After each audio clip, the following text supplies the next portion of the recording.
Psychological hack அப்படின்னு கூட சொல்லலாம். இப்போ நார்மலாகவே நம்ம காலையில் எந்திரிச்ச உடனே என்ன நினைப்போம்? நமக்கு ஏதாவது ஒரு பயம் இருந்துச்சு, ஒரு பதட்டம் இருந்துச்சுன்னா, அந்த விஷயம் நடந்துடக்கூடாது இன்னைக்கு அப்படின்னு சொல்லி நம்ம மைண்டில் ஓடிட்டே இருக்கும். இது நடந்துடக்கூடாது, இது நடந்துடக்கூடாது.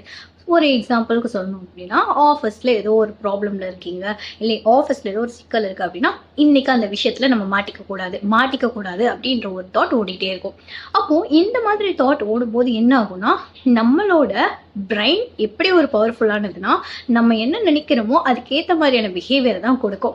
ஸோ நம்ம அப்படி நினைக்கும் போதே ஆப்வியஸாக நம்மளோட பிஹேவியருமே நெகட்டிவாக மாற ஆரம்பிச்சிடும். மாட்டிக்கக்கூடாதுன்ற பயத்துலையும் பதட்டத்துலையும் தெரிஞ்ச விஷயத்தையும் சரியான விஷயத்தையுமே மாறுதலாக நம்ம செய்ய ஆரம்பிப்போம். இதனால நீங்க தெரிஞ்சுக்க வேண்டியது என்ன அப்படின்னா, மார்னிங் எந்திரிக்கும் போதே உங்களுக்கு என்ன விஷயம் நடக்கணுமோ அது நடக்கணும் அப்படின்னு நீங்க நினைக்க ஆரம்பிச்சு அதை ட்ரெயின் பண்ணீங்கன்னா உங்க தாட்ஸை, ஆப்வியஸா உங்க பிஹேவியருமே அதே மாதிரி பாசிட்டிவான சேஞ்சஸ்லையும் நீங்க எதிர்பார்க்குற மாதிரியான விஷயங்கள் நடக்கிற மாதிரியும் மாற சேஞ்ச் ஆகும். ட்ரை பண்ணி பாருங்க.